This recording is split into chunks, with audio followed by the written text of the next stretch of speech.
Good. That's it. Keep striking, keep striking. So these are pak saos straight off towards the center line. So that level changing is important, but not only level changing, angle changing. Yes, garner the response. Don't let it stop you. Get right into it. Don't deal with that on a non-action basis. Get that, you feel it, you move, and then you assault. So do your jabs. This is straight line. Now do your jab incoming at an angle. Yes. Now, this is part of it. So your body will move forward. That means your head is moving forward. If the head stays there, it's easy for me to track and counter. So on your movement, obey the body's movement. Where are you going to go next? So the easiest one to do is, because you've already loaded your weight onto this one, is to start movement with that one. Now that can go forward at a diagonal, it can go horizontal. If you stay on a horizontal line, that makes it easier for me to still track you. If you go outward, it saves you. So your two choices for preference are to come forward onto me at an angle or to go away at an angle. And that foot leads the charge. This one's going to be your launch off foot. That one's going to be your direction. Where am I going? Because that one, because you've got all the weight here, you're going to now shift towards one of the two, which is either forward diagonal or outward at a diagonal. Now that doesn't mean that you can't, like at this point, when this is fired and you're loaded up on this one, start drawing in for the knee. So you can fire a long knee right there. So that punch is fired, right? And then this one, yes. And now this one can come in as a distraction to the face, just to cover the sight. So bam, bam, as you draw in for the strike. So now that will interrupt anything I got as far as thinking I'm going to strike you. Because if that fires and I'm going in here, you're firing your cross already, or I'm coming around like this, but you fire your cross and then you fire your knee. See? So it's first the distraction. So here, yes, distraction, because now I'm like, okay, I've got to deal with that. So I may shift off to the side and then you fire the knee. So a lot of that is not just distraction, but it's a visual interruption of what I'm seeing. And if I'm one of these people who are trained only by sight, where I have to see what's going on, then I'm going to miss what's coming in on motion with your knee and how your body's moving through that visual field. That jab on an angled set can also be an elevation change. So there, yeah, but also you can strike the same area, you just change your body's elevation. See? Now, it's harder for me to figure out what you're doing because you've done something now that's completely unusual for you, but also unusual to a lot of people's training. They like to stay in one location because they don't have to work their legs. It all comes down to being lazy. It comes down to, I don't have to use my legs as much. It's so much more fatiguing if I do that, and I have to adjust range, and I have to be dynamic and things like that. So when it comes in and you're working this strike, you're changing elevation, you're now, before you fire that one, you're gonna already have somewhere to go, right? If this distraction comes in, so you're stepping in, loading up on that lead. This has come in, if I deflect it or whatever else, as that one comes in, your head position changes. So let's say you're just gonna do that one for cover and distraction. Just a palm strike, cover, distraction, straight line, so it's faster. This one? Yep. Oh. Your head has to go back to change range as your knee is now coming up. So your head and your knee are gonna be working to counterbalance each other. Bam, bam.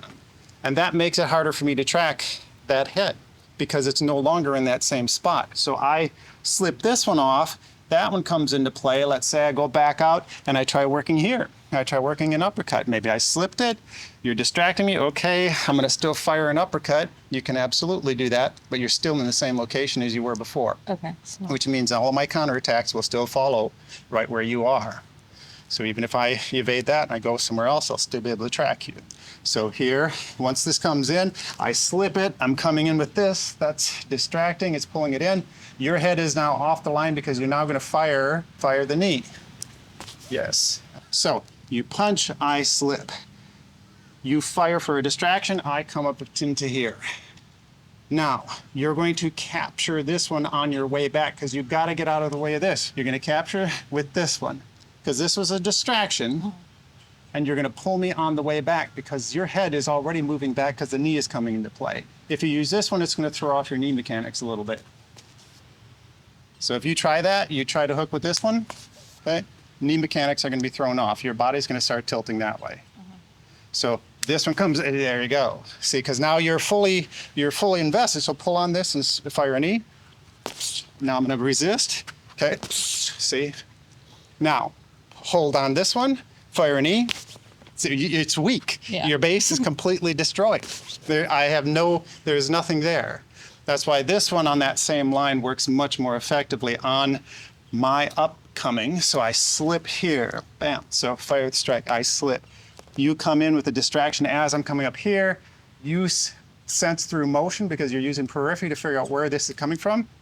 As that one comes down, your head is going back to fire the knee. Head is off at a different angle and range as the knee comes in with a stronger support for the knee. The biggest and most important part is you can move you. That's what you have. You may not ever be able to control me, but control yourself, and you'll be able to move around and through me. If you forget that part of your own body's movement, that's why Wing Chun is important, because you sense when energy is too much, and rather than try to defeat strength for strength, you let it pass. There are a couple other arts that allow that too, but generally like Aikido and things like that. But when you get that sense of that energy pouring into you, and it's a lot of force, my base is set and I've got strength or I've got whatever else, you don't compete with that.